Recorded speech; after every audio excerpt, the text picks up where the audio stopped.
कुछ दिन पहले की बात है। अमित और मनाली नासिक में रहने आए थे। अमित की ट्रांसफर हुई थी और अब 5 साल के लिए उन्हें यहीं गुजर बसर करना था। इसीलिए अमित ने नासिक में ही थोड़े अंदर भीड़ भाड़ से दूर एक मकान किराए पे लिया था। घर काफी पुराना था लेकिन प्यारा था। अमित उसकी पत्नी मनाली और 7 साल की बेटी किया के साथ वहां रहने आया था। मनाली, कैसा लगा घर? घर? ये तो महल है, महल। हाँ, जरा पुराना है लेकिन बहुत ही सुंदर है। और हाँ, यहाँ ऊपर के कमरे को छोटी सी बालकनी भी है। चलो देखते हैं। बालकनी देखकर मनाली बहुत खुश हो जाती है। ओह वाह, कितनी अच्छी बालकनी है। मैं तो यहाँ फूलों के कुछ पौधे भी लगा सकती हूँ, है ना? बिल्कुल, और किया के लिए यहाँ एक झूला भी लगा देंगे। हाँ, बहुत खुश हो जाएगी किया। नासिक का मौसम बहुत बढ़िया था, इसलिए अमित अपने परिवार के साथ इस नए अनजान शहर में जल्दी सेटल हो गया। अब उनका रूटीन सेट हो गया था। अमित सुबह 9 बजे ऑफिस के लिए निकलता। मनाली उसे टिफिन दिया करती थी। उसके बाद किया को स्कूल के लिए रेडी करवाना, मार्केट जाना, घर की सफाई, किया को स्कूल से लाना। इस प्रकार धीरे धीरे सब सेटल हो गया। मम्मा, अब हम यहीं पे रहेंगे ना? हाँ बेटा, मैं पापा से कह दूंगी कि अब ये घर हमारी प्यारी गुड़िया के लिए खरीद ही लो।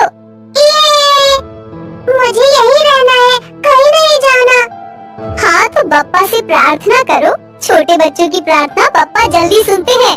इस प्रकार हंसी खुशी दिन गुजर रहे थे। लेकिन एक दिन जब मनाली दरवाजे पे आए सब्जी वाले से सब्जी ले रही थी। दीदी, क्या आप यहाँ शहर में नए हैं? हाँ भैया, क्यों? आपने कैसे पहचाना? मनाली की बात सुन के सब्जी वाला थोड़ा परेशान सा दिखता है। उसे पसीना छूटने लगता है। वह डर डर के घर को देखने लगता है। भैया, क्या बात है? आप ऐसे क्यों पूछ रहे हैं? नहीं, कुछ नहीं, ऐसे ही। फिलहाल तो किराए पे है, लेकिन हम ये घर खरीदने की सोच रहे हैं। बहुत ही शांति और सुकून है यहाँ। मनाली की बात सुनकर सब्जी वाला बिना पैसे लिए वहाँ से जल्दी जल्दी भाग जाता है। सुनिए, सुनिए भैया, आपके पैसे तो ले लीजिए। अजीब आदमी है। उस दिन रात को जब अमित घर लौटा तो किया सोई हुई थी और डाइनिंग टेबल पर खाना खाते खाते मनाली ने ये किस्सा अमित को सुनाया। बहुत ही अजीब बात है ना? हाँ, मुझे भी ऐसा ही लगा। खैर, जाने दो, शायद किसी टेंशन में होगा बेचारा। हाँ शायद, लेकिन तुम किसी पे ज्यादा भरोसा मत करना। हम यहाँ नए हैं। हाँ, तुम टेंशन मत लो। अमित, क्या तुम्हारी इस मकान मालिक से कुछ बातचीत हुई क्या?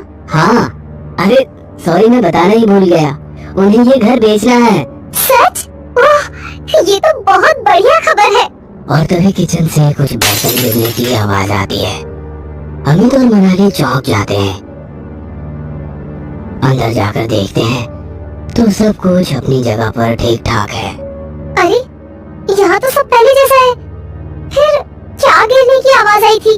तभी किया वहाँ दौड़ती हुई आती है। उसके हाथ में छोटा सा टैब था जिस पर वो कुछ गेम खेल रही थी। पापा, मैंने दुश्मन को मार दिया। ये लो, तुम्हारी शेरनी उठ गई और हमें डरा भी दिया। इस प्रकार अमित और मनाली के दिन हंसी खुशी अच्छे से गुजर रहे थे। किया भी एकदम अच्छे से सेट हो गई थी, मानो उसे अब यहीं हमेशा के लिए रहना था। तभी एक दिन अनहोनी हो जाती है। मनाली अपने रूम में कुछ काम में व्यस्त थी। किया अचानक किचन में आती है और मनाली को पुकारने लगती है। किया के हाथों में एक कांच का फ्लावर पॉट और बगीचे से लाए कुछ फूल थे। मम्मा, ये देखो, कितने प्यारे फूल हैं आपके लिए। मम्मा, कहाँ हो आप? अरे वहीं रुको, मैं आती हूँ। और ऐसे ही हड़बड़ी में किया के हाथों से कांच का फ्लावर पॉट जमीन पर गिर के टुकड़ों में बिखर जाता है और सारे फर्श पर पानी फैल जाता है। तभी किया की चीख सुनाई देती है और किया वही बेहोश होकर गिर जाती है। चीख सुनकर मनाली दौड़ती हुई वहाँ पहुँच जाती है। किया, किया, किया बेटा, आंखें खोलो, क्या हुआ तुम्हें? मनाली टूटे हुए फ्लावर पॉट को देखती है और अचंभित हो जाती है, क्योंकि किया चीजें तोड़ने और फोड़ने में एक्सपर्ट थी और वो सब करके उसे बड़ा आनंद मिलता। उठो बेटा, इट्स ओके, मैं तुम्हें नहीं डांटूंगी, उठो। मनाली किया के मुंह पर पानी छिड़कती है और किया होश में आ जाती है, लेकिन बड़ी ही डरी डरी और सहमी हुई थी। मनाली उसे उठाकर बेडरूम में लेके वहीं सुलाती है और सोच में पड़ जाती है। कमाल है, आज किया को क्या हो गया? अजीब बात है, हमेशा तो चीजें तोड़ने फोड़ने में उसे मजा आता है। तभी किया नींद में बड़बड़ाने लगती है, हाथ उठा के किचन की तरफ इशारा करके कुछ कहने की कोशिश करती है। मम्मा, मम्मा,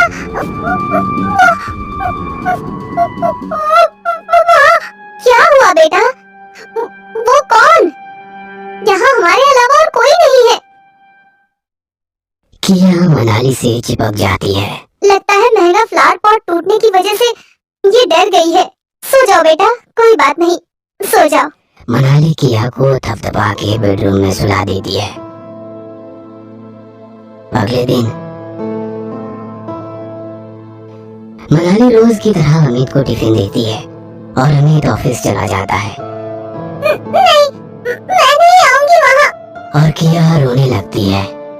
मनाली अचरज में पड़ जाती है। वो किया के बदन को छूती है और परेशान हो जाती है।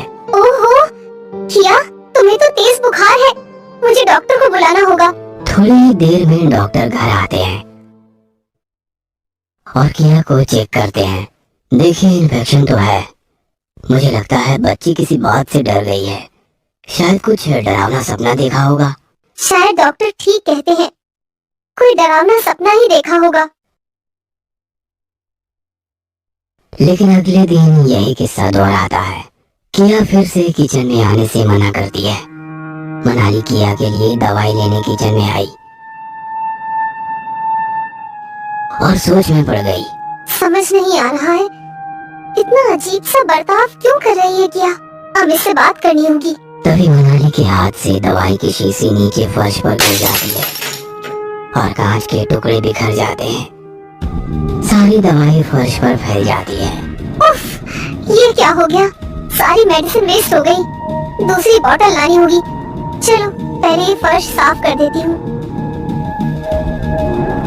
मनाली कपड़े का टुकड़ा लेके फर्श साफ करने के लिए झुकती है और उसकी आंखें फटी की फटी रह जाती है। किचन के फर्श पर एक अजीब सा चेहरा दिखाई देता है, हाथ हिलाता हुआ जैसे मदद मांग रहा हो। मनाली को पसीने छूटने लगते हैं, वो सन्न में रह जाती है और अमित को पुकारते हुए वहां से निकलती है।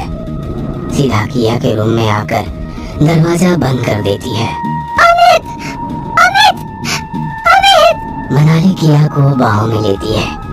वो बहुत डरी हुई थी और अमित को फोन लगाती है। अमित, अमित प्लीज जल्दी घर आ जाओ। क्या हुआ? सब ठीक तो है? मैं तो अभी अभी ऑफिस पहुंचा हूँ। प्लीज तुम जल्दी घर आओ प्लीज।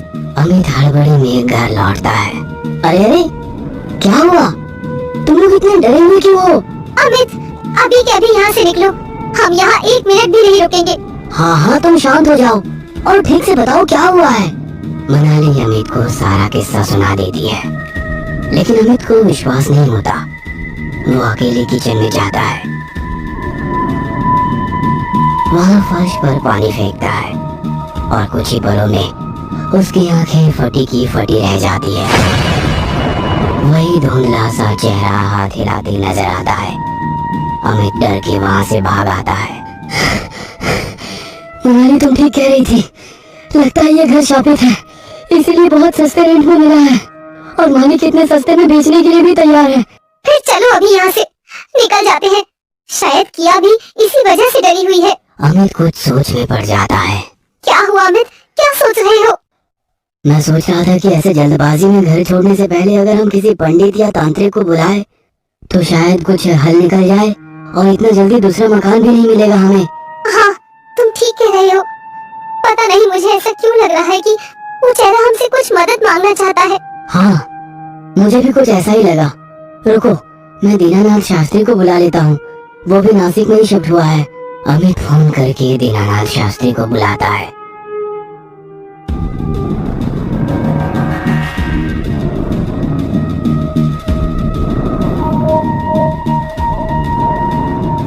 और उन्हें सारी बातें बयां करता है। डरने की कोई बात नहीं है अमित, सारी आत्माएं बुरी नहीं होती, क्योंकि ऐसा होता तो आज किया बेटी तुम्हारे सामने नहीं होती। शास्त्री किचन के फर्श पर पानी फेंकता है और तभी फिर से वो धुंधला सा चेहरा हाथ हिलाता हुआ दिखाई देता है। शास्त्री उससे बात करने का प्रयास करते हैं। कौन हो तुम? हमसे क्या चाहते हो? मुझे मुक्ति चाहिए, मैं यहाँ का पुराना नौकर हूँ। काम करते वक्त उबलता हुआ पानी मेरे शरीर पर गिर गया और मैं पूरी तरह जल गया और मेरी मौत हो गई, लेकिन मेरे मालिक मुझे यहाँ छोड़ गए। 40 साल हो गए, यहाँ कोई नहीं लौटा। ठीक है, हम तुम्हें मुक्ति देंगे, लेकिन वादा करो तुम यहाँ से हमेशा के लिए निकल जाओगे। हाँ, मैं यहाँ से निकल जाऊंगा। शास्त्री कुछ मंत्र पठन करते हैं, पवित्र जल छिड़कते हैं, चेहरा गायब हो जाता है। धन्यवाद शास्त्री जी। कोई बात नहीं, अब तुम शांति से यहाँ रह सकते हो। शास्त्री चले जाते हैं और अमित मनाली भी रिलैक्स हो जाते हैं। फिर से उनका रूटीन शुरू हो जाता है, बिल्कुल पहले जैसा। और एक दिन अचानक किया की चीख सुनाई देती है। हॉल में चाय पी रहे अमित और मनाली किया की तरफ दौड़ते हैं। किया बाथरूम के बाहर बेहोश होकर गिरी दिखाई देती है। अमित और मनाली डर के मारे चौंक जाते हैं। किया, किया, क्या हुआ बेटा? उठो, उठो बेटा, उठो। तभी अमित और मनाली का ध्यान बाथरूम में लगे आईने में जाता है और दोनों हक्का बक्का रह जाते हैं। दोनों के पसीने छूटने लगते हैं। आईने में एक बहुत ही डरावना औरत का चेहरा दिखाई देता है। अमित हिम्मत जुटा के उससे बात करने लगता है। कौन हो तुम? क्या चाहिए तुम्हें? क्या तुम्हें भी मुक्ति चाहिए? वो डरावना चेहरा जोर जोर से हंसने लगता है।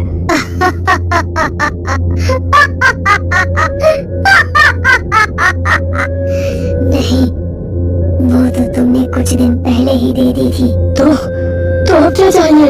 और हमने तो एक आदमी को मुक्ति दी थी। हाँ, लेकिन आत्मा तो रूप बदल सकती है ना। इसका मतलब तुम वही आदमी हो, लेकिन अब तुम्हें क्या चाहिए? शरीर, क्योंकि मुझे मुक्ति पसंद नहीं आई, मुझे फिर से जीना है, इसीलिए शरीर चाहिए। शरीर? माफ कीजिए, हम आपकी कोई मदद नहीं कर सकते। डरावना लेडीज चेहरा हंसने लगता है। अमित और मनाली डर जाते हैं। वो मदद तो तुमने कर भी दी और मैं बहुत खुश हूँ। अमित और मनाली अचरज से एक दूसरे को देखते हैं। उन्हें पसीने छूटने लगते हैं। तभी वो लेडीज चेहरा हंसने लगता है और बोलता है।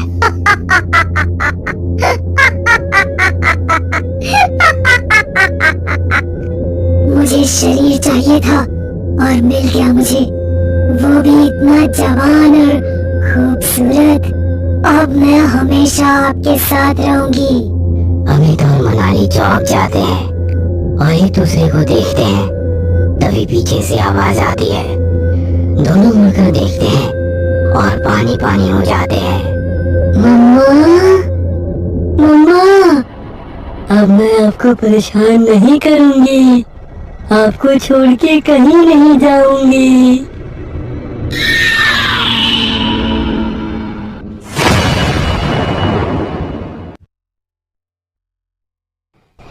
इस दुनिया में लोगों के मन में, बंद घरों में या बंद जुबान के पीछे कई राज होते हैं। ये राज कभी चौंका देने वाले होते हैं तो कभी दिल दहला देने वाले। आज जानेंगे ऐसे ही एक बंद कमरे का राज। जयपुर की तीखे नैन नक्श, घुंघराले बाल वाली सुंदर लड़की रितिका। उसका बचपन से ही एक्टिंग में करियर बनाने का शौक है। वह एक फिल्म स्टार बनना चाहती है, वो मुंबई जाने का सोचती है, पर रुकेगी कहाँ। फिर उसे याद आता है कि उसके एक दूर के रिश्तेदार शिवम भैया का घर मुंबई में ही है। वो कुछ दिन के लिए उनके घर रह लेगी। रितिका शिवम भैया को कॉल लगाती है। कॉल लगाकर रितिका शिवम के कॉल उठाने का इंतजार करती है। जैसे ही शिवम कॉल उठाता है, हेलो हेलो शिवम भैया, रितिका बोल रही हूँ जयपुर से। याद है या भूल गए? अरे हाँ रितिका, वो घुंघराले बाल वाली। तुम्हें कैसे भूल सकता हूँ, कहो कैसे याद किया? भैया आपकी एक मदद चाहिए थी, अगर आप बुरा ना मानो तो। अब बोलो भी रितिका। भैया आपको पता है ना मुझे एक्टिंग का कितना शौक है। मैं मुंबई आना चाहती हूँ, सोच रही हूँ कुछ दिन आपके घर रह लूं। प्लीज भैया मना मत करिएगा। कैसी बातें कर रही हो रितिका, तुम्हारा ही घर है। देखो मैं तो ऑफिस के काम से दिल्ली शिफ्ट हो गया हूँ। मैं और तुम्हारी भाभी चारू हम दोनों दिल्ली ही रहते हैं, और मुंबई वाला घर पूरा खाली है। तुम मुंबई पहुँच जाओ तो कॉल कर देना। मैं एक लड़का भेज दूंगा, वो न्यूज़पेपर बांटने आता है। वो तुम्हें घर की चाबियां दे देगा। थैंक यू भैया, थैंक यू सो मच। ऐसा कहकर रितिका कॉल रख देती है। अगले दिन रितिका मुंबई पहुंच जाती है। रितिका मुंबई पहुंचकर शिवम को कॉल करती है। शिवम चाबी देने के लिए एक लड़के को भेज देता है। लड़का रितिका को चाबी देने आता है। लड़का रितिका को चाबी देते वक्त कहता है, ये लीजिए चाबियाँ, पर मैडम ध्यान रहे इस घर की चीजों से ज्यादा छेड़छाड़ मत कीजिएगा, खासकर कपड़ों से। ओके यंग बॉय, तुमने चाबियाँ दे दी ना, अब तुम जाओ ना, मुझे ज्ञान मत दो। इतना ट्रैवल करके आई हूँ, थक गई हूँ। रितिका उस लड़के से चाबियां ले लेती है और उससे उसका नाम पूछती है। वैसे नाम क्या है तुम्हारा? जी धीरज। इतना कहकर लड़का चला जाता है। रितिका घर के अंदर जाती है। घर बहुत आलीशान था। रितिका सीधे बेडरूम में जाती है। रितिका वहाँ शिवम भैया और चारू की एक तस्वीर देखती है। रितिका तस्वीर को देखकर कहती है, नॉट बैड नॉट बैड। मानना पड़ेगा भैया को, क्या पसंद है भैया की। कितनी खूबसूरत है चारू भाभी। चलो अब नहा लेती हूँ, और थकावट हो गई है, थोड़ा अच्छा लगेगा। रात भी हो गई है, खा पी कर सो जाऊंगी, और सुबह ऑडिशन देने भी जाना है। ऐसा सोचकर रितिका नहाने चली जाती है। रितिका नहाकर बाहर आती है। वो खिड़की में आकर देखती है और कहती है, वाओ सो ब्यूटीफुल मुंबई यार, कितना मस्त व्यू है, क्या मूनलाइट आ रही है। वो बाहर देख ही रही थी कि उसकी नजर कमरे में एक टेबल पर रखे एक लाल लहंगे पर पड़ी। वो खुद से कहती है, oh my God, so much pretty, क्या मस्त लहंगा है। मैं इसको एक बार पहनकर ट्राई करती हूँ। रितिका बहुत खुशी से उस लहंगे को पहन लेती है। वो उस लहंगे को पहनकर जैसे ही खुद को मिरर के सामने देखने जाती है, अचानक से लाइट चली जाती है। ओहो, इस लाइट को भी अभी जाना था। मुंबई में भी लाइट जाती है, ये तो कमाल ही हो रहा है बिल्कुल। बट इट्स ओके, मेरे पास मोबाइल है, वो कब काम आएगा। रितिका अपने मोबाइल की टॉर्च जलाने के लिए मोबाइल उठाती है। रितिका का मोबाइल बैटरी लो बताकर स्विच ऑफ हो जाता है। अरे इस मोबाइल को क्या हो गया? अभी थोड़ी देर पहले तो फुल बैटरी थी। रितिका को बहुत गुस्सा आता है। वो गुस्से में कहती है, क्या सब कुछ बुरा आज मेरे ही साथ हो जाएगा मेरी जिंदगी में। एक लहंगा क्या पहन लिया, लाइट भी चली गई, मोबाइल भी ऑफ हो गया। रितिका खिड़की की तरफ चली जाती है। वो बाहर देखकर चौंक जाती है, क्योंकि उसके मकान को छोड़कर बाकी सारे मकानों में लाइट आ रही थी। हो क्या रहा है यहाँ? सिर्फ मेरे यहाँ लाइट क्यों नहीं आ रही? ऐसा कहकर जैसे ही पीछे घूमती है, वो डर कर गिर जाती है। उसके सामने एक जला चेहरा था। उसके बड़े बड़े दांत थे। वह पूरी जली हुई थी। उसके हाथ पैर सब काले थे। उसने भी लाल रंग का लहंगा पहना हुआ था। रितिका ये सब देखकर बहुत डर जाती है। रितिका के पसीने छूटने लगते हैं। कौन हो तुम? यहाँ क्या कर रही हो? और अंदर कैसे चली आई? चली जाओ यहाँ से। Help help please, help somebody help. पर उसकी आवाज कोई नहीं सुनता। रितिका दरवाजे की तरफ दौड़ती है और उसे खोलने की कोशिश करती है, पर दरवाजा खुलता ही नहीं है। इतने में वो लाल लहंगा पहनी हुई महिला रितिका के ऊपर कूद पड़ती है और रितिका के हाथों को नोचने लगती है। रितिका के हाथों से खून निकलने लगता है। रितिका उसको जोर से एक धक्का मारती है, पर उससे वो महिला हिलती भी नहीं है। तभी रितिका जय हनुमान कहकर धक्का मारती है, तब जाकर वो महिला दूर जा गिरती है। रितिका समझ जाती है ये कोई आम इंसान नहीं, चुड़ैल है। रितिका फटाफट अपने बैग से एक सिद्ध तुलसी माला निकालती है और उसको हाथ में पहन लेती है। जैसे ही रितिका ने इस माला को पहना, वह चुड़ैल वहां से गायब हो गई और तुरंत लाइट आ गई। तभी वह देखती है कि उसके मोबाइल में उजाला होता है और वह देखकर चौंक जाती है। उसके मोबाइल की बैटरी फुल थी। हे भगवान, प्लीज सेव मी, मेरे साथ क्या हो रहा है? रितिका उस बेड पर बैठी रहती है। तभी रितिका सोचती है कि आज तो उसका बुरा हाल हो गया। वो मुंह धो के आ जाती है। वह सोचती है कि ये रात जैसे तैसे निकल जाए। वह हीरोइन बनने का सपना छोड़ चुकी थी। रितिका बाथरूम में जाने लगती है। तभी उसे याद आता है कि इस सिद्ध तुलसी माला को अंदर ले जाना सही नहीं रहेगा और ये पानी में भीग जाएगी। वह माला उतारकर बाथरूम के अंदर चली जाती है। रितिका जैसे ही अपना मुंह धोकर मिरर में देखती है, वो उस चुड़ैल को अपने पीछे देखती है। नहीं, नहीं, मुझे मत मारो प्लीज, मैं तुम्हारे हाथ जोड़ती हूँ, प्लीज। चुड़ैल रितिका से वापस लिपट जाती है। वह वापस रितिका को अपने नाखूनों से नोचने लगती है। मुझे छोड़ दो, मुझे तुम क्यों मारना चाहती हो? प्लीज मुझे बता तो दो, तुम मुझसे क्या चाहती हो? लहंगा, ये लहंगा मेरा है, इसको कोई नहीं पहन सकता। इसको जो भी पहनेगा मैं उसको मार दूंगी। इस लहंगे पर सिर्फ मेरा हक है। रितिका चुड़ैल को फिर जय हनुमान का नारा लगाकर दूर फेंक देती है और बाथरूम से बाहर आ जाती है। रितिका फटाफट उस लहंगे को खोल देती है और तुलसी माला वापस पहन लेती है। चुड़ैल वापस गायब हो जाती है। रितिका सोचती है आखिर लहंगे में क्या है।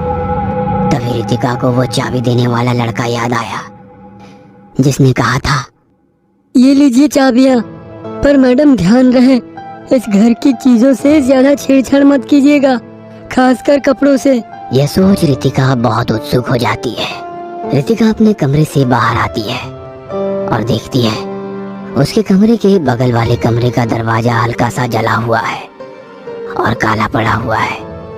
उस कमरे पर बड़ा सा ताला लगा हुआ था। रितिका अपने बालों से एक हेयर पिन निकालती है और उस ताले को खोल देती है। रितिका जैसे कमरे के अंदर घुसती है, वह देखती है उस कमरे की दीवारें खून से सनी हुई थी।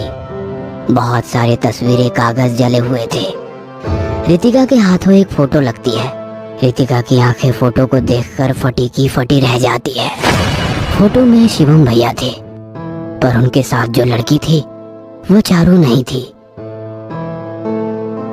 तभी उसे एक आधा जला हुआ कागज मिलता है जिस पर लिखा था, तुमने चाहे मुझे प्यार में धोखा दिया हो, पर मैं तुमसे हमेशा प्यार करूंगी, तुम्हारी पायल। रितिका को वहां कुछ जली हुई हड्डियां भी मिलती है।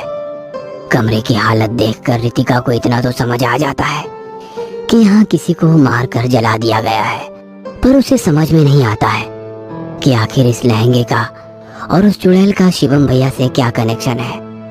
तभी रितिका को वो धीरज याद आता है।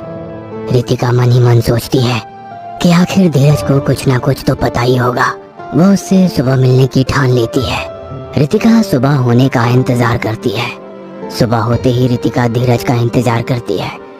थोड़ी देर में वो धीरज न्यूज़पेपर बांटता हुआ रितिका के घर के सामने आ जाता है। सुनो लड़के। हाँ बोलिए मैडम। एक बात बताओ, शिवम भैया इस मकान को छोड़कर क्यों गए? मुझे क्या पता मैडम, मेरा काम न्यूज़पेपर बांटना है, घरों में ताका झाकी नहीं। सुनो, अगर तुम नहीं बताओगे तो मैं पुलिस में तुम्हारी शिकायत कर दूंगी कि तुमने एक लड़की को जला कर मारा है। नहीं नहीं मैडम, मैंने नहीं मारा, वो तो शिवम भैया ने ही। इतना कहकर धीरज बोलता बोलता रुक जाता है। क्या बोलो, क्या साहब नहीं? मैडम मैं तो गरीब आदमी हूँ, न्यूज़पेपर बांटकर अपना गुजारा करता हूँ, पर आपसे ये बात कह रहा हूँ बस। शिवम भैया पायल नाम की लड़की से प्यार करते थे, पायल भी बहुत प्यार करती थी, पर शिवम भैया ने उसको धोखा देकर चारू भाभी से शादी कर ली। और जब पायल शिवम भैया से शादी करने के लिए लहंगा पहन कर आई थी तो उन्होंने एक कमरे में बंद करके उसे बहुत मारा और जलाकर मार दिया। फिर उन्होंने ही पायल की गुमशुदगी की रिपोर्ट दर्ज करवा दी और सब छोड़कर दिल्ली चले गए। पायल का प्यार अधूरा ही रह गया। तब से इस घर में जिसने भी लाल लहंगा पहना, पायल की आत्मा उसको मार देती है। ओह माय गॉड, मैंने कभी नहीं सोचा था शिवम भैया ऐसे निकलेंगे। पर क्या तुम पुलिस के सामने ये सब बात बता सकते हो? जी मैम साहब, आज तक जिंदगी में कोई पुण्य का काम नहीं किया, शायद भगवान मेरे हाथों ये गुनहगार को सजा दिलवाना चाहता हो। रितिका तुरंत पुलिस को फोन करती है। धीरज पुलिस को सच सच बता देता है। पुलिस शिवम को गिरफ्तार कर लेती है और कड़ी पूछताछ करती है। उसके बाद शिवम सब कुछ सच सच कबूल कर लेता है। उसके बाद रितिका उन हड्डियों को पूरी विधि विधान के साथ अंतिम संस्कार कर देती है। उसके बाद रितिका वापस रात होने का इंतजार करती है और उस लहंगे को पहनती है। रितिका ये देखना चाहती थी कि पायल की आत्मा को शांति मिली है या नहीं, पर इस बार लहंगा पहनने के बाद भी कुछ नहीं हुआ। तब रितिका सोचती है कि चलो मेरे हाथों एक आत्मा को शांति मिली। रितिका ने चैन की सांस ली। इस कहानी से एक ही सवाल उठता है, पायल की अधूरी मोहब्बत का कारण क्या था? पायल का शिवम से आंख बंद करके पागलों की तरह प्यार करना, या शिवम का पायल को धोखा देना? कमेंट बॉक्स में हमें जरूर बताइए। अगर आपके पास भी ऐसे ही दिल दहला देने वाली कहानी है, या आप भी हॉरर कहानी लिखना पसंद करते हैं, तो हमें कमेंट बॉक्स में जरूर बताएं। बहुत दिनों के बाद एक शिकार मिला है। अब इसका खून पीकर मैं कुछ दिनों के लिए जवान रह पाऊंगी। खत्म कर दो इसे। जैसे ही रचना ने इशारा किया, उसके पास खड़े हुए उसके पति मलिक ने आरी से जिंदा इंसान के 2 टुकड़े कर दिए। इंसान मरते समय रहम की भीख मांग रहा था, मगर दोनों पति पत्नी उसे धीरे धीरे मौत की कगार पर पहुंचा रहे थे। रचना बहते हुए खून को अपने हाथों से बटोर कर पी रही थी। मलिक उसकी खुशी देखकर खुश हो रहा था। आखिर बीवी जवान रहे, ये कौन पति नहीं चाहता?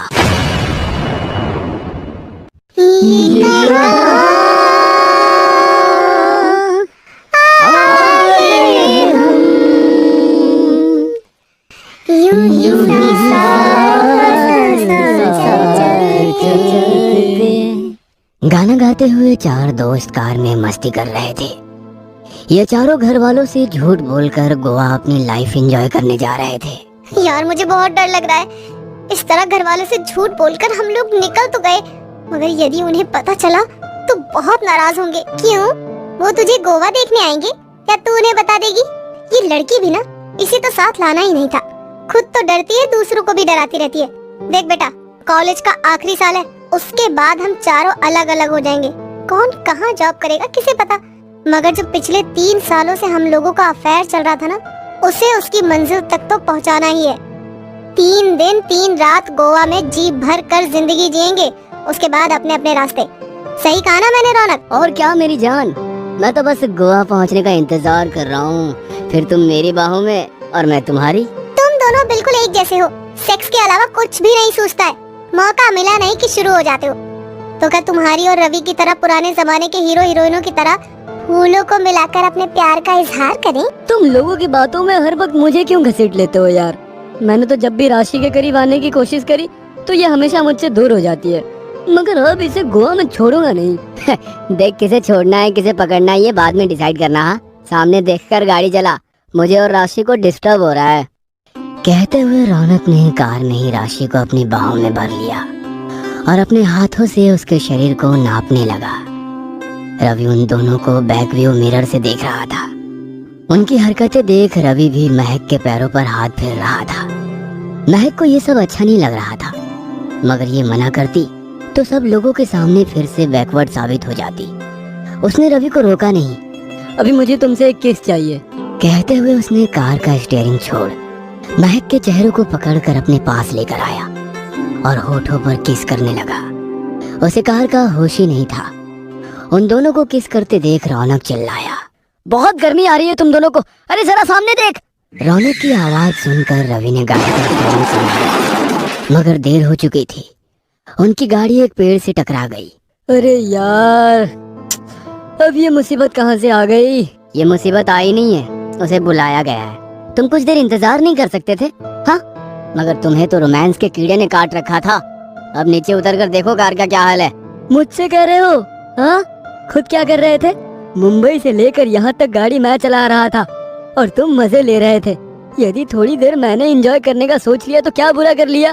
हेलो गाइस, ये लड़ने का टाइम नहीं है। भगवान का शुक्र है हम चारों सुरक्षित हैं। जो हो गया सो हो गया, अब आगे का सोचो क्या करना है। चारों कार से नीचे उतरकर देखने लगे। ये कार तो बुरी तरह डैमेज हो गई है। इसको सुधारने के लिए अब इस हाईवे पर कोई मैकेनिक भी नहीं मिलेगा। हम किसी से लिफ्ट ले लेते हैं। अरे हाईवे पर अनजान लोग गाड़ी नहीं रोकते, और जो रोक लेंगे वो हम चारों को कैसे लिफ्ट देंगे? हम लड़कियां तो आसानी से लिफ्ट लेकर चले जाएंगे, मगर तुम लोगों का क्या होगा? अरे बेकार की बातें मत करो। लड़कियों का हाईवे पर किसी से लिफ्ट लेना खतरे से खाली नहीं होगा। थोड़ा सा आगे बढ़कर देखते हैं, कहीं कुछ व्यवस्था हो जाए। चारों उस सुनसान रास्ते पर अकेले चले जा रहे थे। मुझे बहुत डर लग रहा है। प्लीज हम हमारे घर वालों से कांटेक्ट कर लेते हैं, वो हमारी मदद करेंगे। चुप कर, क्या बोलेगी? हम लोग गोवा मस्ती करने जा रहे थे, रास्ते में हमारी कार का एक्सीडेंट हो गया। हमें आकर बचा लो, घर वाले जिंदा मार देंगे। चुपचाप चल और बस ये रात गुजर जाए, सुबह कुछ सोचेंगे। सब लोग थोड़ा सा आगे बढ़े ही थे कि जंगलों में सियार के रोने की आवाजें आने लगी। दोनों लड़कियां अब डर कर लड़कों के करीब आ गई।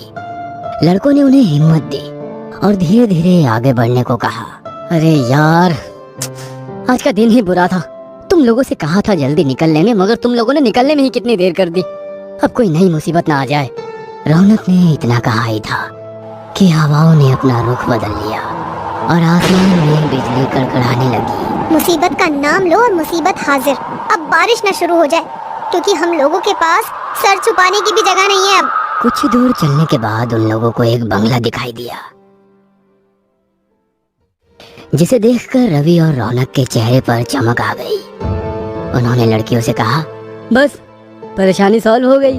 सामने घर है, आज रात वहीं पर बिता लेंगे। इस सुनसान से हाईवे पर जंगलों के बीच घर, कुछ अजीब नहीं लग रहा है? बात तो तेरी सही है। तुम लड़कियों के साथ ना यही प्रॉब्लम है। अरे सिर्फ कुछ घंटों की बात है, रात खत्म होते ही हम लोग सुबह कार सही करके यहाँ से निकल जाएंगे। अरे हम लोग चारों साथ हैं तो कोई परेशानी नहीं है। चारों जब उस बंगले के पास पहुँचे तो दरवाजे पर दो बड़े बड़े कुत्ते मांस को नोच नोच कर खा रहे थे। कुत्ते उस मांस के टुकड़े को ऐसे नोच रहे थे मानो बहुत दिनों से भूखे हो। अपने भोजन में खलल डालने पर कुत्ते उन चारों को देखकर भौंकने लगे। कुत्तों की आवाज सुनकर एक शख्स बाहर आया और उन कुत्तों को खामोश रहने का इशारा किया। कुत्ते इतनी अच्छी तरह से ट्रेन थे कि उसके एक इशारे पर खामोश हो गए। कुत्तों का भौंकना रुकने से लड़कियों की जान में जान आ गई। वह शख्स उन चारों को गौर से देखने लगा और फिर बोला, इतनी रात गए आप लोग यहाँ पर कैसे? जी, हम लोग चारों कॉलेज के स्टूडेंट हैं। एक कॉलेज के प्रोजेक्ट के लिए मुंबई से दूर यहाँ आए थे, मगर अभी कुछ देर पहले हम लोगों का कार एक्सीडेंट हो गया है। सुबह होते ही हम लोग मैकेनिक का इंतजाम करके चले जाएंगे। तब तक यदि रात में रुकने का इंतजाम हो जाता तो अच्छा रहता। उस आदमी के चेहरे पर रहस्यमय मुस्कुराहट आ गई और वो बोला, हाँ हाँ, क्यों नहीं, आप लोग अंदर आ सकते हैं। उसने गेट खोलकर चारों को अंदर आने का इशारा किया। कुत्ते भी उन लोगों को देखकर अब भौंक नहीं रहे थे, बल्कि उनके पैरों को चाटने लगे थे। वह शख्स उन कुत्तों को अलग करते हुए बोला, तुम लोगों को भी बहुत जल्दी रहती है। अरे इतनी भी जल्दी क्या है? इन लोगों को थोड़ा आराम करने दो, फिर तुम अपना स्वाद ले लेना। स्वाद ले लेना मतलब क्या कह रहे हैं आप? अरे कुछ नहीं मालिक, ये कुत्ते भी आसानी से किसी से भी दोस्ती कर लेते हैं। इन्हें ऐसा लग रहा है कि आप इनके साथ खेलेंगे, मगर ये बेजुबान जानवर क्या समझे अभी आपका आराम करने का समय है। उस शख्स के साथ वे चारों उस बंगले में चले गए। उस बंगले में अजीब सी बदबू आ रही थी, मानो कोई चीज बुरी तरह से खराब होकर सड़ रही हो। राशि ने अपने मुंह पर रुमाल रख लिया। उसे इस तरह करते देख वो शख्स बोला, यहाँ जंगल में आसपास जंगली जानवर मरते रहते हैं ना, उनकी लाशों की बदबू है। आप लोग ऊपर के कमरे में चले जाइए, वहाँ पर इस तरह की कोई बदबू नहीं आएगी। आप लोग हाथ मुंह धो लीजिए, तब तक आप लोगों के खाने का इंतजाम कर देता हूँ। आप परेशान मत होइए, हम लोगों को भूख नहीं है।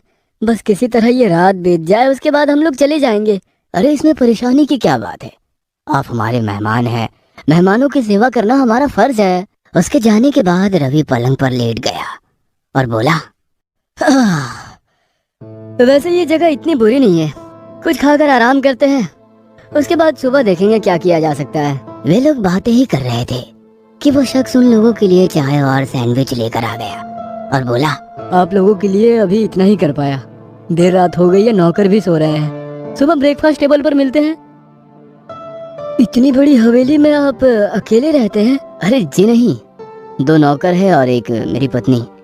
आज बहुत दिनों के बाद मेरी पत्नी चैन की नींद सोई है, इसलिए उसे जगाया नहीं।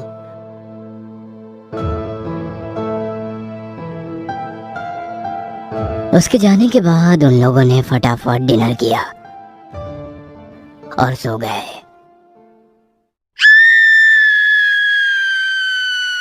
कुछ देर बाद राशि की चीखों से उसकी नींद खुली। उन्होंने जाकर देखा तो राशि के हाथ पैर बंधे हुए थे और वो शख्स उसे आरी से काटने की कोशिश कर रहा था। ये क्या तमाशा है? कौन हो तुम लोग? क्या चाहते हो? मेरा नाम मल्लिक है और ये मेरी पत्नी रचना। इसे जवान लोगों का खून पीना बहुत पसंद है, उसी की ख्वाहिश को पूरा करने के लिए इसको मार रहा हूँ, ताकि रचना इसका खून पीकर और ज्यादा सुंदर और जवान हो जाए। क्या बकवास है? इंसानों का खून पीकर कोई कैसे जवान हो सकता है? छोड़ो इसे। ऐसे कैसे छोड़ दे? मुश्किल से तो कोई शिकार हाथ आता है। मलिक, क्या देख रहे हो? काट दो इसे। मलिक जैसे ही उसे काटने के लिए आरी उठाता है, रवि उसे मारने के लिए आगे बढ़ने लगता है तो उसके नौकर उसे पकड़ लेते हैं। रवि खुद को छुड़ाने की कोशिश करता है मगर नाकाम हो जाता है। ये लोग तो पागल हैं, मगर तुम लोग इनका साथ क्यों दे रहे हो? क्या तुम्हें अपने अंजाम की फिक्र नहीं? अंजाम की फिक्र नहीं है, क्योंकि इतना पैसा मिलता है कि हम आराम से रहते हैं। छोड़ दो हमें, वरना अंजाम बहुत बुरा होगा। अंजाम की फिक्र करते तो अभी तक जिंदा नहीं रह पाते। मलिक, काट दो इसे। राशि का खून होते हुए मैं नहीं देख सकती, पहले मुझे मार दो। मरना तो तुम सबको है, कोई बात नहीं, तुम्हारी अंतिम इच्छा पूरी कर देते हैं। पहले तुम्हें ही मौत के घाट उतार देता हूँ। मलिक आरी लेकर उसकी ओर बढ़ने लगा और उसकी गर्दन काटने की कोशिश करने लगा, मगर वो कामयाब नहीं हो पाया। 2-3 बार कोशिश करने के बावजूद भी वो उसकी गर्दन नहीं काट पाया। वो आरी गर्दन को बिना काटे ही आर पार हो रही थी तो महक जोरों से हंसने लगी और बोली, मरे हुए इंसान को क्या मारोगे तुम मलिक? हम लोग तो पहले ही मर चुके हैं, मगर मुक्ति शायद इसीलिए नहीं मिली क्योंकि तुम्हें तुम्हारे अंजाम तक पहुंचाना था। कहते हुए उन चारों का रूप बदल चुका था। चारों एकदम सफेद हो गए थे, सर से खून की धार बह रही थी। उन चारों का वो रूप देखकर नौकर डर कर भाग गए। राशि ने एक इशारा किया और अगले दिन अखबार की सुर्खियां थी। हाईवे पर कार एक्सीडेंट में 4 कॉलेज के बच्चों की मौत और वहीं थोड़ी दूर एक कॉटेज में मकान मालकिन और मालकिन की विभत्स तरीके से हत्या। मौकाए वारदात पर कई मानव शरीर के कंकाल बरामद।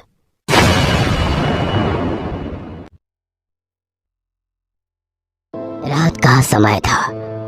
सुरेश की गाड़ी अंधेरे को चीरते हुए तेजी से जा रही थी। सड़क सुनसान थी, ना कोई गाड़ी और ना कोई आदमी उस सड़क पर दिखाई दे रहा था।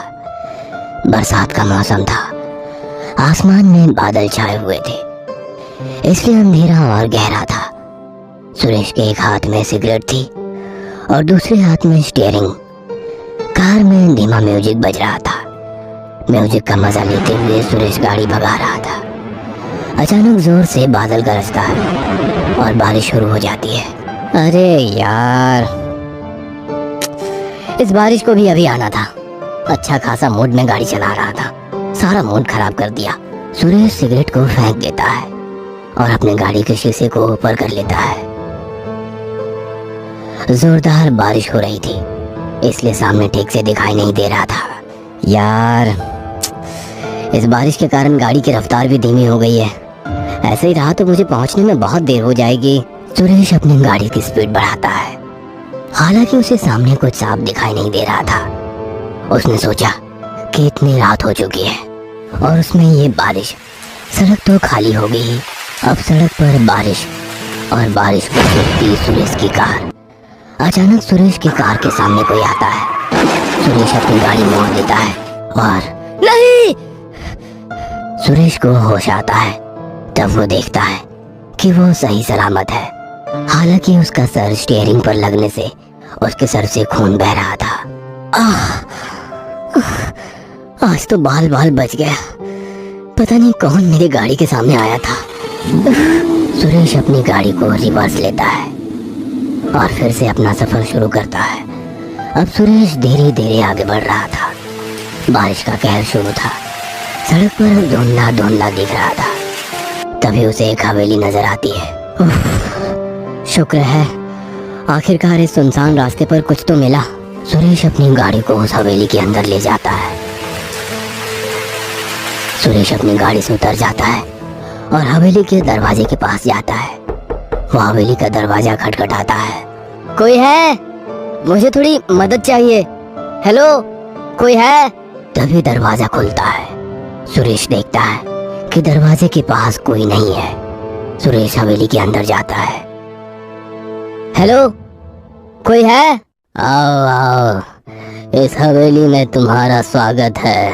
सुरेश पीछे देखता है तो एक अधेड़ उम्र का आदमी कुर्सी पर बैठे हुए चाय पी रहा था। उसने आग भी जलाई थी और आग के पास बैठकर सेक ले रहा था। सॉरी, मैंने आपको इतनी रात गए तकलीफ दी। तुम्हारी तकलीफ दूर करना ही मेरा काम है। आओ, यहाँ बैठ जाओ। सुरेश भी आग के पास एक कुर्सी पर बैठ जाता है। वो क्या है कि मेरे सिर पर छोटी सी चोट लगी है और बाहर काफी बारिश हो रही है, इसलिए मैं यहाँ कुछ वक्त गुजारने आया हूँ। यहाँ कोई आता नहीं, बल्कि उसे लाया जाता है। मतलब तुम समझ जाओगे। मेरा नाम मूसा है। 10 साल से मैं इसी हवेली में रह रहा हूँ। मेरा नाम सुरेश है। एक काम के सिलसिले में शहर जा रहा था। बारिश से तुम्हें ठंड लगी होगी। लो, चाय पी लो। कुर्सी के पास वाले टेबल पर ही एक चाय का कप था।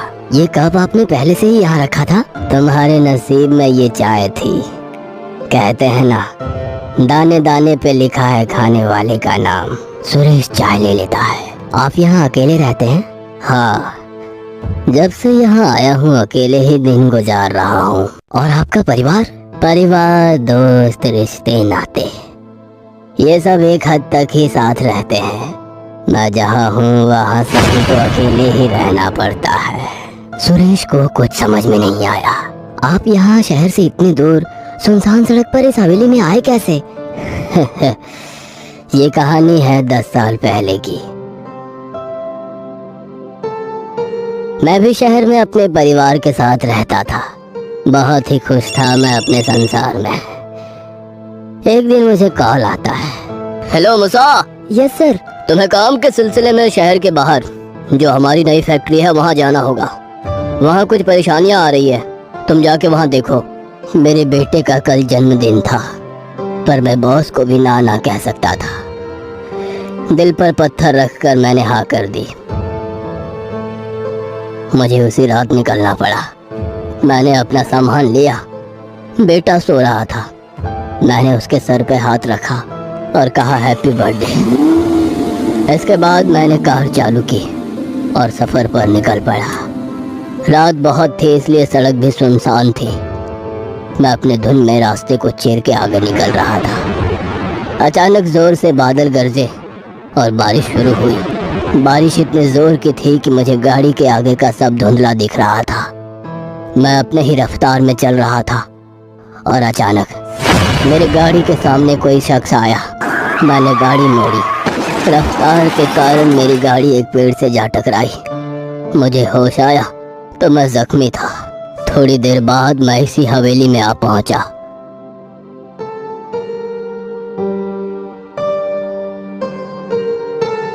और तब से मैं यहीं पर रह रहा हूँ।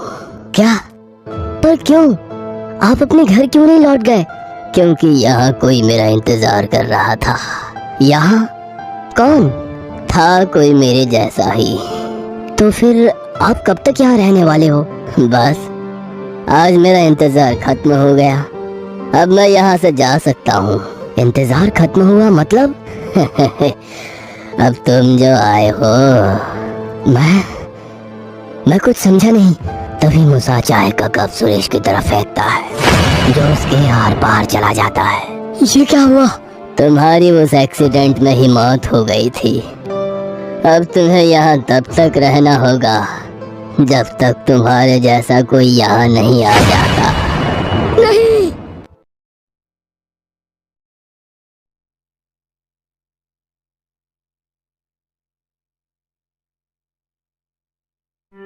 कलाकार अपनी कला से अनकही बातें कहना एक कलाकार की कला होती है।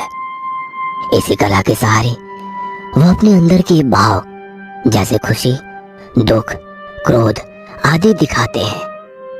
कुछ कलाकार अपनी कला से हमें कुछ संदेश देना चाहते हैं। अगर हमें समझ आया तो ठीक, वरना Ramesh Gaitonde, senior inspector, Maharashtra police. Police कर्मियों की तबादला कोई नई चीज नहीं होती। पुलिस की ड्यूटी में कई बार उन्हें तबादला मिलता है। गाड़ी आकर एक बंगले के पास रुकती है। साहब, यही बंगला नंबर 36 है। मीरा उठो, घर आ गया। मीरा की नींद खुलती है। मीरा खिड़की में से बंगले की तरफ देखती है। उसकी गोद में उसका बेटा राहुल सो रहा था। उसे सोने दो, आँख खुलेगी तो वह बंगले के अंदर होगा। मीरा राहुल को गोद में उठा लेती है और रमेश के साथ बंगले के अंदर चली जाती है। बंगले का दरवाजा खुलता है। बंगला बड़ा ही आलीशान होता है। पुराना होते हुए भी उसकी खूबसूरती देखने लायक थी। ये बंगला तो बहुत खूबसूरत है। हाँ, मीरा एक कमरे में राहुल को सुला देती है और बंगले का मुआयना करती है। उसे एक कमरे में एक अलमारी दिखाई देती है। अलमारी के शीशे में वो अपने आप को देखती है। तभी उसके सर पर खून की धार लगती है। खून देखकर मीरा डर के मारे चिल्लाने लगती है। ये सुनकर रमेश दौड़ा दौड़ा मीरा के पास आता है। क्या हुआ? तुम चिल्ला क्यों रही हो? ये देखो, खून। रमेश ऊपर देखता है तो उसे दिखता है कि लाल रंग की शीशी से रंग मीरा के सिर पे गिर रहा है। तुम भी ना? ये तो सिर्फ लाल रंग है, तुम तो खामोखा डर रही हो। तभी रमेश को अलमीरा के ऊपर की रंग और ड्राइंग पेपर दिखाई देता है। जब वो उसे देखता है तो पेपर पर बड़ी सी पेंटिंग्स होती है। ये पेंटिंग्स तो काफी सुंदर है। मगर ये पेंटिंग्स है किसकी? क्या पता, पर राहुल इसे देखकर बहुत खुश हो जाएगा। हाँ, उसे ड्राइंग्स काफी पसंद है। शाम को जब सभी खाना खा रहे होते हैं तब मैं पालक की सब्जी नहीं खाऊंगा। ऐसा नहीं करते बेटा, खा लो। नहीं माँ, मुझे पालक पसंद नहीं है। अगर तुम ये सब्जी खाओगे तो मैं तुम्हें एक सरप्राइज दूंगा। कैसा सरप्राइज? वो तो तुम्हें खाना खत्म करने पर ही पता चलेगा। इसके बाद राहुल अपना खाना खत्म कर लेता है। अब मैंने अपना खाना भी खत्म कर लिया है, अब तो मुझे मेरा सरप्राइज दे दो। रमेश वो ड्राइंग पेपर और रंग राहुल को दे देता है। वाह पापा, ये रंग आप कहाँ से लाए? अरे वो सब छोड़ो, अब तुम इससे अच्छी ड्राइंग बनाना। हाँ पापा। अगले दिन रमेश जब अपने काम पर जा रहा था तब उसने देखा कि राहुल ने एक चम्मच की पेंटिंग निकाली है जिस पर खून लगा है। यह देखकर रमेश को काफी अजीब लगा। ये क्या, राहुल ने ऐसी पेंटिंग क्यों बनाई है? वो तो कभी ऐसी पेंटिंग्स नहीं बनाता। राहुल सो रहा था, इसलिए रमेश ने उसे इस पेंटिंग के बारे में कुछ नहीं पूछा। रमेश पुलिस स्टेशन आता है। पुलिस स्टेशन में अपना काम करने लगता है। तभी मीरा का फोन आता है। हेलो रमेश, हाँ घर का गैस खत्म हो गया है। मैं आपके लिए खाना भी नहीं बना पाई। मैंने गैस मंगवा दिया है, शाम तक आ जाएगा। बस आज के दिन आप होटल में खाना खा लीजिएगा। ठीक है, कोई बात नहीं। रमेश अपना काम निपटा कर एक होटल में खाना खाने जाता है। तभी होटल का एक आदमी तेल का डिब्बा अंदर लेकर जा रहा था। शायद डिब्बे में कोई छोटा सा छेद था, इसके कारण फर्श पर तेल गिर जाता है। अरे छोटू, ये तेल साफ कर दे। सुनिए, मुझे एक कांटा चम्मच दीजिए। वेटर चम्मच लेकर आ रहा होता है। तभी वहाँ एक आदमी चलकर आता है। उसका पैर तेल पर पड़ता है और वो फिसल कर वेटर के ऊपर गिर जाता है। वेटर जब आंखें खोलता है तो वो चम्मच उस आदमी के गले में घुसा हुआ होता है।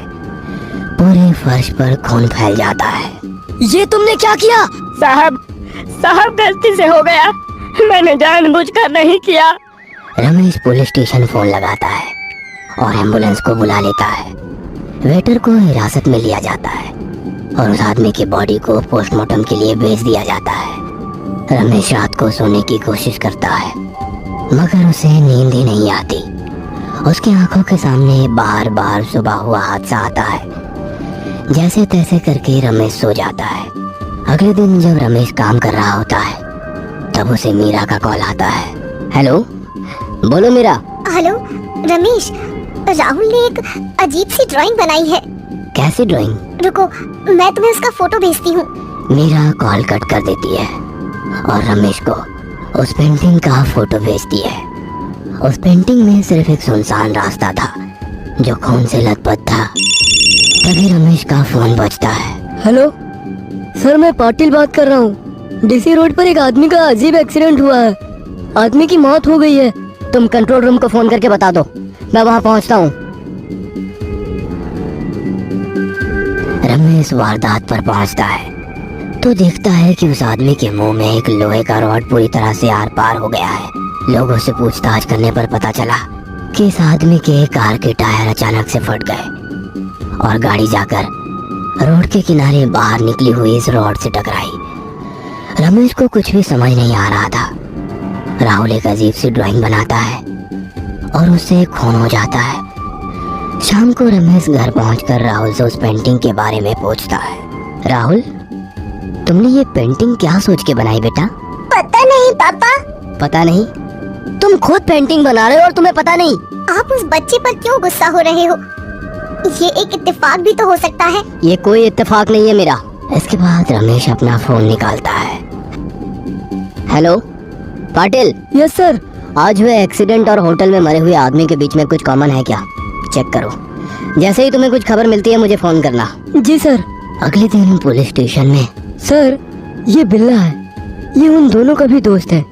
ये तीनों पहले चोरी किया करते थे मगर कुछ सालों से इन्होंने चोरी करना बंद कर दिया है। देखो बिल्ला, तुम्हारे दोस्त तो चले गए, अब बचे हो तुम भी मरने वाले हो, मगर कैसे किसी को नहीं पता। ये आप क्या कह रहे हैं सर? मुझे बचा लीजिए सर। मैं तुम्हें तभी बचा सकता हूँ जब तुम मुझे बताओगे कि तुम तीनों ने मिलकर ऐसा कोई गुनाह या काम किया था जिससे किसी का बहुत नुकसान हो। हम तो बस छोटी मोटी चोरियां करते थे साहब। देखो सच सच बताओ वरना। रमेश अपनी गन निकालता है और लोड करके बिल्ला के सर पर रखता है। बताता हूँ सर, बताता हूँ सर। हम तीनों ने आखिरी गुनाह एक खून किया था। क्या खून? किसका? बंगलो नंबर 36 में एक लड़की रहती थी जो कि पेंटिंग्स बनाती थी। हम तीनों वहाँ चोरी के इरादे से गए थे लेकिन हमें उसने देख लिया। वो पुलिस को फोन करने वाली थी, इसलिए हमने उसके सिर पर रॉड से हमला करके उसे मार दिया। Bungalow number 36। तभी रमेश का फोन बजता है। मीरा ने रमेश को एक फोटो भेजा हुआ था। वो फोटो को डाउनलोड करने लगता है। उसी के साथ वो अपनी गन अपने गन पॉकेट में रखता है। उसका ध्यान फोटो पर होता है इसलिए गन पॉकेट में ठीक से नहीं बैठता। फोटो डाउनलोड होता है। फोटो में एक आदमी के सिर के बीच में खून लगा हुआ होता है। तभी रमेश की गन नीचे गिरती है और गोली चलकर बिल्ला के सिर के बीच में लगती है।